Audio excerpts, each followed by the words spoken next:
Now, yesterday, the RSS Chief, Mohan Bhagwat, picked up a pressing issue about the Manipur violence.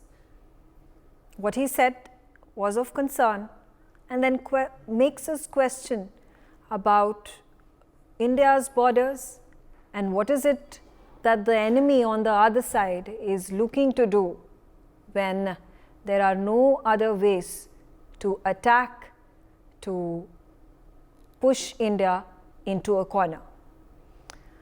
Now, Mohan Bhagwat posed 4 questions. He said, how did this sudden discord in Manipur take place? Second of all, who is the one who benefits from this discord and secessionism in Manipur? Question number 3, which foreign powers may be interested in taking advantage of the discord in Manipur? And question number 4, does the geopolitics of Southeast Asia have a role in this dastardly attack that led to the death of hundreds of people in Manipur? The RSS chief further asserted that it is not happening, but it is being made to happen. A foreign hand has been witnessed earlier as well in Kashmir in the Khalistani movement. Both have failed miserably. It is a known fact that a horde of weapons were recovered in Manipur, where the question is, where did they come from? How did the locals get equipped with this advanced arms and ammunition? There was a drug smuggling nexus that operates in the region as well. There has been a number of illegal immigrants that enter Manipur and then spread into other parts of the country, especially Bengal, and that also has been the focus of the Indian government and the BRS to keep a check on. So now it is time to address the elephant in the room. Is Manipur becoming the new front for India's foes? And who is it that benefits from this chaos in Manipur? I'm going to bring forth to you this statement that has been made by Mohan Bhagwat. Let's listen to it and then start our debate. स्थिति को लेके अभी शांत हो रही है, लेकिन ये आपस में झगड़ा कैसे हुआ? बहुत वर्षों से वहां मणिपुरी मैतेई और मणिपुरी कुकी वो साथ में रहते हैं। अचानक कैसे झगड़ा हुआ? सीमा लगत क्षेत्र है वो भारत का, वहां पर ऐसा होना, वहां पर अलगाव की बातें खड़ी होना, वहां पर ऐसे आपस में झगड़े होना, इससे किसका फायदा है? बाहर की शक्तियों का भी फायदा है। बाहरी लोग थे क्या करने वाले? मजबूत सरकार है और तत्पर भी है। स्वयं गृह मंत्री वहां जाकर बैठे 3 दिन और मिनिस्टर जाके वहां 15-15 दिन रहे, सारा प्रयास किया, वहां की सरकार चाहती नहीं। Okay, I start my conversation with Professor Nalapat. And Professor, there were a number of these conjectures that were being put forth, and now the debate has again been raised by Mohan Bhagwat. In terms of how strategically placed our armed forces are, whether it is the northern border or the western border, is there a porous border that our enemies have now been able to enter into, infiltrate into, simply because perhaps we were not paying enough attention? Well, Megha, first of all, I'd like to say that Dr. Bhagwat is absolutely right. And if you check back to NewsX broadcast during the, just after the coup in Myanmar, when there was a huge influx of individuals from Myanmar into the northeast corner of India, I had warned at that point in time that there was very heavy Chinese influence in that particular zone. And the Chinese had multiple agents of influence in that particular zone. And we needed to be careful that some of them did not sneak across the border. The point was, I think on humanitarian grounds, they were allowed to come.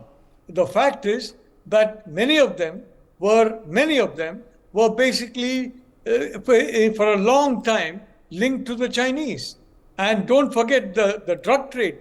The drug trade is a very important component of the money collection that takes place by both the Chinese as well as the Pakistan militaries for their covert activities. Narcotics is a very big business there. And you can see, whether it's on the western border, whether it's on the northeastern border, there's a very heavy inflow of narcotics or attempted inflow of narcotics. And from that point of view also, the reality is that we have to understand that that particular part of the border, it is not the Indo-Myanmar border. In effect, it is the India-China border. And Dr. Bhagwat was alluding to a fact which is very, very clear. And that fact is, there is a country in Asia that does not want India to grow, that in fact wants India to implode and to become weak in the way that its own satellite, Pakistan, is imploding and becoming weak. And that country is China. So, you put two and two together. At that point in time, I think in NewsX, you recall that there were discussions, and it was pointed out that many of the individuals who are crossing the border have been crossing with ulterior motives. They came in. Now, the same thing happened in Kashmir. We are talking about Kashmir. Major Shah is an expert in the subject. He knows all about that. He has been fought valiantly. The fact is that under various peace accords signed with local Kashmiri leaders, all of whom, by the way, have become multi-billionaires, a lot of individuals were enabled to come from what was called Pakistan-occupied Kashmir, which is actually in Indian Kashmir, into the valley, and in the 1980s. And these are the people who created the problems in the 1990s. Mm-hmm. So this is the problem there, that, we have this kind of malign influence and we have this nexus working against us. So again, I'd like to repeat, the RSS chief has been absolutely right in pointing out to this particular facet of the situation in Manipur. I have with me Indol Sen Gupta as well. Indol, if you could shed light into the topography and the demographics, and how is it that the border along Myanmar and Manipur has been infested with drugs trade, arms trade, and illegal immigration? Border is a particularly difficult border. We know this for a long time. It is part of what is known as the Golden Triangle in the drug trade. Drugs from, especially cocaine, from across Myanmar travels across the northeast and spreads throughout India, is smuggled throughout India and then goes to other parts of the world. This has been known for a long, long time. Also remember, some of this has also got an extra boost once the Americans left Afghanistan. Illicit, opium growing in Afghanistan has gone to a whole new level. The Taliban claim that they have destroyed everything, they don't grow anything, but that's not true at all. So India actually is caught now in a bit of a pincher movement of illicit cocaine, especially cocaine and heroin trade. One from the northeast and one, of course, from the northwest. That particular border will become even more and more problematic as time goes by. Because many of the Bangladeshi influence is sort of, mingling, so to speak, with this drug trade across the border between Myanmar and, northeastern India. China is very active in Bangladesh. China is very active. I just heard the ambassador say, essentially, it's our border with China, not with Myanmar. I completely agree. China is very, very active in this region. And, it is the great, Chinese dream and the Pakistani dream to involve India in a two-front war. And that can only happen if this kind of thing can be roused. And remember, we are actually being caught in three simultaneous conflicts. Of course, there's the old conflict with Pakistan in the northwest. Khalistan is there's efforts to stoke Khalistan, and our northeast is being targeted once again. All of this is happening. Please remember, and this is my fundamental framework point, as it were, Megha. Please remember, India is on its way to become a $5 trillion economy. From there onwards, it will get exponentially tougher to stop India, because it might very quickly become a $10 trillion economy. Once you get to a $10 trillion economy with a population of 1.4 billion people, you are essentially unstoppable. No one can stop then the rise of India as a preeminent power of its time. And therefore, all of these things will happen much more. Okay. Major General Muhammad Ali Shah, you've served in the army in Manipur. You know the state inside out. and the situation that Manipuris find themselves in. They are the victims here. There are a certain section of the people who are then armed with these ammunition. There is opium trade that takes place over there, and just for some money or some small benefits, the Chinese are able to buy them out, and they don't realize it's the bigger impact and repercussion that India as a country along the Myanmar border is then going to fight. Right, Megha, thank you. Firstly, answer that. No, I want to say that it has not happened, it has been made to happen. Now, I would definitely tend to agree with that because there is more 5 months now. But my view is what I've been suggesting.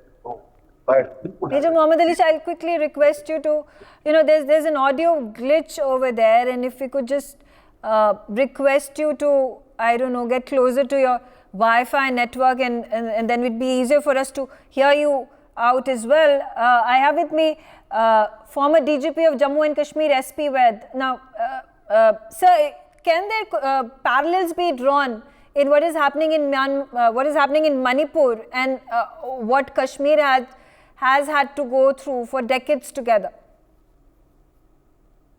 Absolutely, I have no doubt about it, and as Professor Nalbat was mentioning, it is Chinese hand in the disturbance in the northeast for many years. We have seen how insurgency was funded, trained, armed by Chinese for many years, but India to a large extent was able to control it. But of recently what happened in Manipur has a similar toolkit what was happening in the western front of Jammu and Kashmir. And here the Chinese, as has been mentioned, they and Soros-funded, organizations, they don't want India to march ahead the way it is marching ahead in terms of economy, in terms of becoming 5 trillion economy, and then unstoppable, as my previous speaker was mentioning. India, there's no force on earth which can stop India from becoming a big global power, and this doesn't suit your immediate neighbors, and particularly China. And China is using Pakistan and Bangladesh, Myanmar, and absolutely rightly put, you are bordered with China, not Myanmar. Myanmar is only a small tool in the hands of Chinese. Okay. And the Chinese have been, at the way they have been encircling India. And Dr. Mohan Bhagwat is absolutely right that centuries se, agar ye Kukis or Meiteis itne centuries se ikatthe reh rahe the, how suddenly this problem has been propped up. It is basically to stop India and create this on the border, create this problem, so that India is pestered with.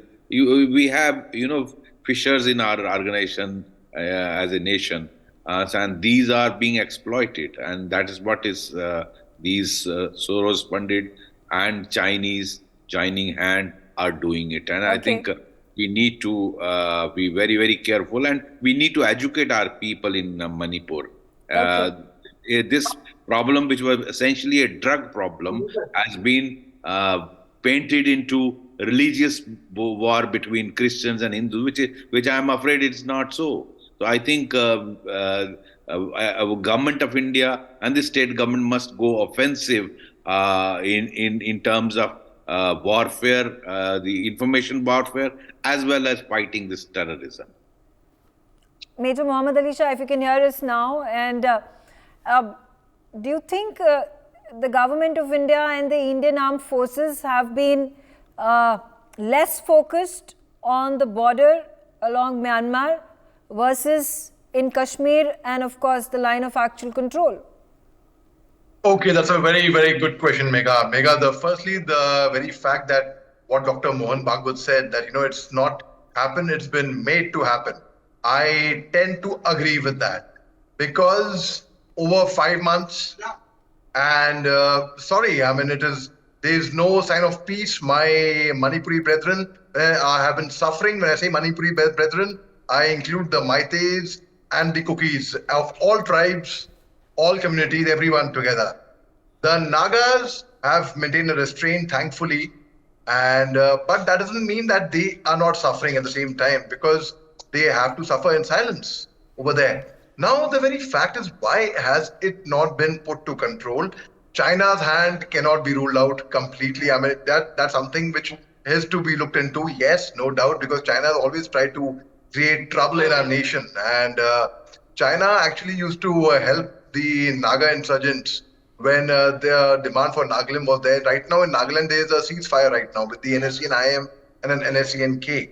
So for some reason, many of us thought that China probably had lost interest, perhaps, maybe because they had stopped supplying weapons for quite some time. But that angle also needs to be looked in, yes, no doubt about it. But the very fact is, again, when we talk about Meiteis and Kukis had been living together for such a long time. In fact, there were ethnic clashes earlier in Manipur, but not of this kind of a magnitude.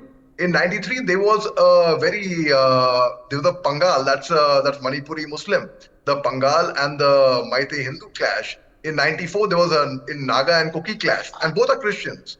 And in '97, there was an in-house fighting among the Kukis, the Tatawa speaking Kukis and the Kukizomi, Kuki Paite they had.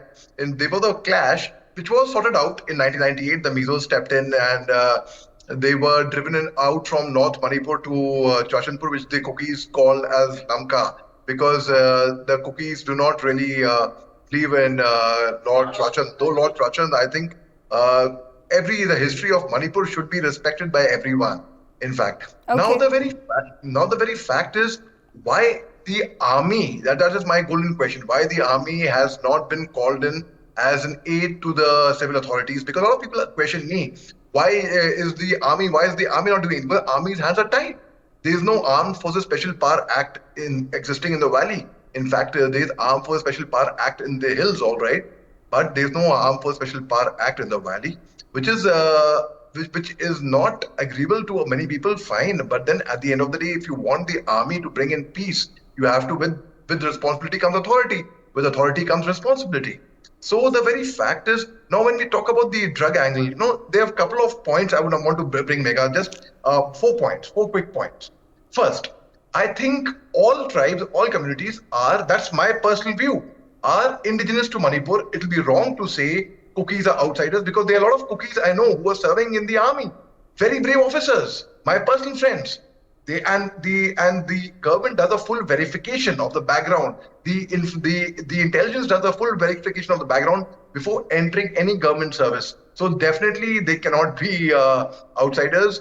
Then I have a coursemate in the army. The fact that the fact that there is a strife between two communities in Manipur, which is being taken advantage of a third party, which has vested interests in seeing India disintegrate. And we spoke about the borders, we spoke about Jammu and Kashmir, we spoke about the Khalistani angle, we spoke about the line of actual control and Manipur as well. So this angle, which was being negated by a number of people, and we have had these discussions time and again, several times, when Manipur was boiling, is also to then bring focus to that people have still find it difficult to believe that there could in fact be a foreign hand, and not just any foreign hand, but Chinese hand. But because keeping in mind what is happening across all borders in India, it is primarily the Chinese funds,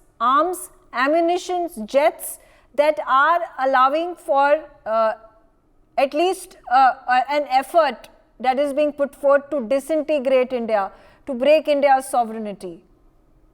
Oh, certainly, yes, Megha. The very fact is, Manipur is a state with, I have been to every state in the country. I've traveled to so many countries. And let me tell you, I personally consider Manipur to be the most beautiful state in the country. And of course, Mr. S.T. Ved is here, and Jammu Kashmir also is very beautiful.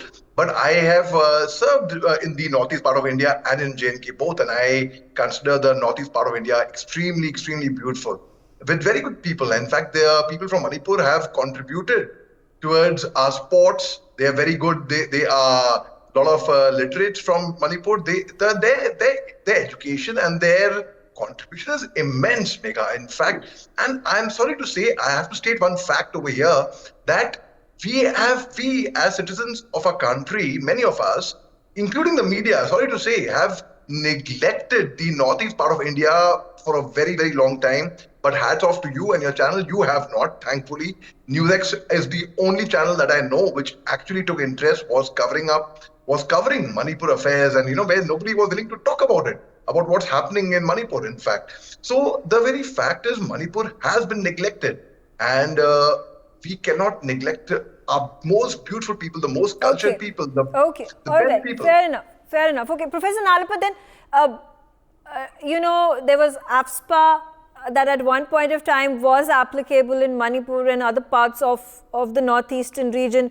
Again, the question arises, when we take care of ensuring that our borders are protected, and in Manipur particularly, and the armed forces then are put in place, would there be again, I don't know, could there be a Kashmir-like situation that could then erupt in Manipur, or can we thwart it right here, because this is only just fomenting now? It is not a matter that has gone on since 1947, but just a recent occurrence?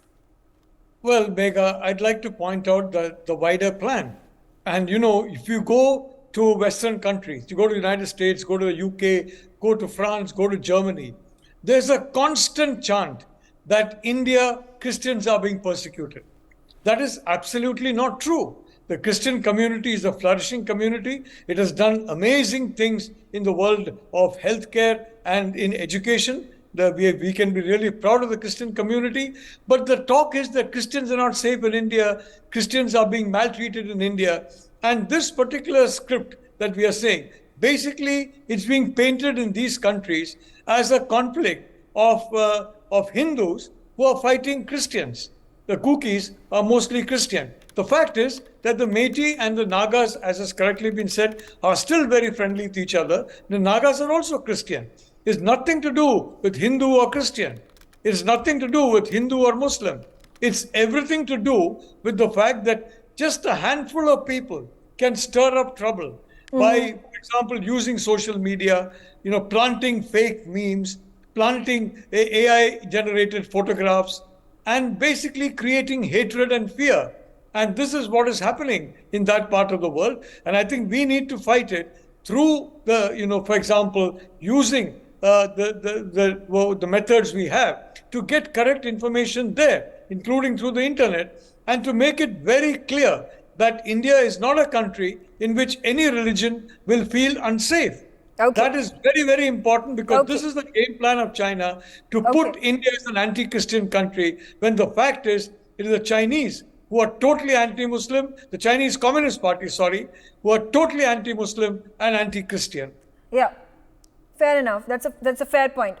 Indol, interesting, if you take a look at the domestic politics and how the opposition has been lambasting the government of India and not being able to find a solution to the Kuki Meitei crisis, or this is what it has brought about to be. After Mohan Bhagwat came out with a statement, now Bhupesh Baghel, the Chief Minister of Chhattisgarh, has now questioned the government of India, saying, who is the one who's who's telling the truth? Is it Prime Minister Narendra Modi who says that our borders are safe, or is it Mohan Bhagwat who says that our border along Myanmar is in peril, is being at this point of time infiltrated because the Chinese want to disintegrate India, or Chinese have their vested interests? So do we see politics playing out in this situation as well? There'll always be politics. Look, I mean, whenever something like this happens, there's always going to be politics. There's always politics about these situations like this in every part of the world. We shouldn't be too bothered about politics. I really think what we should be more bothered about is the sovereignty question. And the sovereignty question really faces us today in a very stark way. I don't think most people in India, especially younger people, realize the sovereignty challenges that India has always faced throughout its independent history and continues to face even today. And these challenges, as I said before, will become exponentially greater. Every fissure of India will be exploited. And unless there's a public understanding that these fissures are being exploited, we cannot actually fight this. And therefore, channels like yourself play a extremely vital role in explaining and putting in the public discourse that India's sovereignty challenges are immense. And, not just the government and not just security forces, but people at large have to understand how deep and how vicious our security challenges really are. Right. SP Ved, a very, very interesting and important point that was made by Professor Nalapat. So, the effort that is being taken to project India as a nationalist Hindu state and then bringing about these artificial, push down our throat that, there is a discord between Hindus and Muslims, there is a discord between Hindus and Sikhs. And now there is a discord between Hindus and Christians, where Hindus are the one who are looking to have a nationalistic Hindu majority country. But when nothing of the sort is really true. Now, how can we dispel these falsified reports and narratives that are being built? And now this time around, when it comes to the Manipur violence. See, there is a deep-rooted conspiracy in the West. If you monitor Western media, whether it is Washington Post or New York Times, or just see how India is painted as a country with nationalist, Hindu nationalist fervor, and how persecution of Christians and Muslims is taking place in India. If there is one country in the world where every religion is flourishing, it is India. And how this narrative is being built, I think we need to counter this with, as I was mentioning, Indian, they need to occupy international media space. Today, we have very, very, very little say, and I'm afraid what the kind of narrative they have almost succeeded in the West, painting India as a new Hindu nationalistic with the coming of BJP and Narendra Modi ji. But it's not on ground true. If there is one community which is, as one of our colleague puts it, that Hindus are 8th class citizens in India. That may be a little exaggeration, but yes, there is, though India is a Hindu majority country, but still every religion has full yes. freedom, whether it is Muslims or Christians. And how have millions changed their religion to both Christianity and Islam? Yeah. After all, they were all earlier Hindus and they have converted. Yes. So that was complete freedom here. But I think at the international level, we need to project the true picture of India. How there is a vested interest yes. to paint India in a wrong side, and I think you need to have our embassies must work on this front. Okay, they have a great role, and also international media. India needs to have channels like BBC. India needs to. Today you have one such channel beyond, but I think we need to occupy much more space on the international. Okay, all right, fair enough. Quickly, then Major Mohammad Ali Shah, quickly, 30 seconds before I wrap this up. I'm already extending my time limit. Sure, Megha. Megha, I would like to say that as the narrative being Hindu versus Christian, well, they are Meitei Christian as well, and they would be having names like Rohan or Laishram Raju Singh. They are Kuki Christians, yes. Nagas are also Christians. So it's not a religious conflict, Hindus versus Christians, not at all. It is a different conflict which is very, very complex at the moment, and which is very, very serious, very, very sensitive. And my heart goes out to both the communities, both the tribes. I have friends from both the sides. And I would like to just complete it by saying just 3 points more. That, it would be wrong to have time. Yeah. It would be wrong to paint the community with the same brush. It would be wrong to say a rapist Meitei because of the parading video that came in. It would be wrong to say that, he's a poppy cultivator, he's a drug peddler, he's a narco terrorist. That term would be wrong because, see, it is not. Tell me one thing.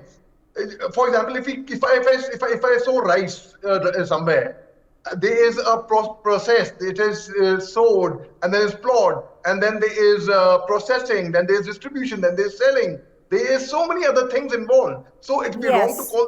And that's exactly what the Chinese are taking advantage of pitting one community against another, one individual against another, and simply putting in funds by way of drugs. And obviously, we've seen how it has gone into a downward spiral when it comes to Punjab. A replication of it is something India has been warned of. We do not want it to be an escalating problem that then goes out of hand. I'm out of time. I thank all of you for joining me on the telecast, and thanks for watching NewsX. For more such videos, subscribe to the NewsX YouTube channel, hit the bell icon.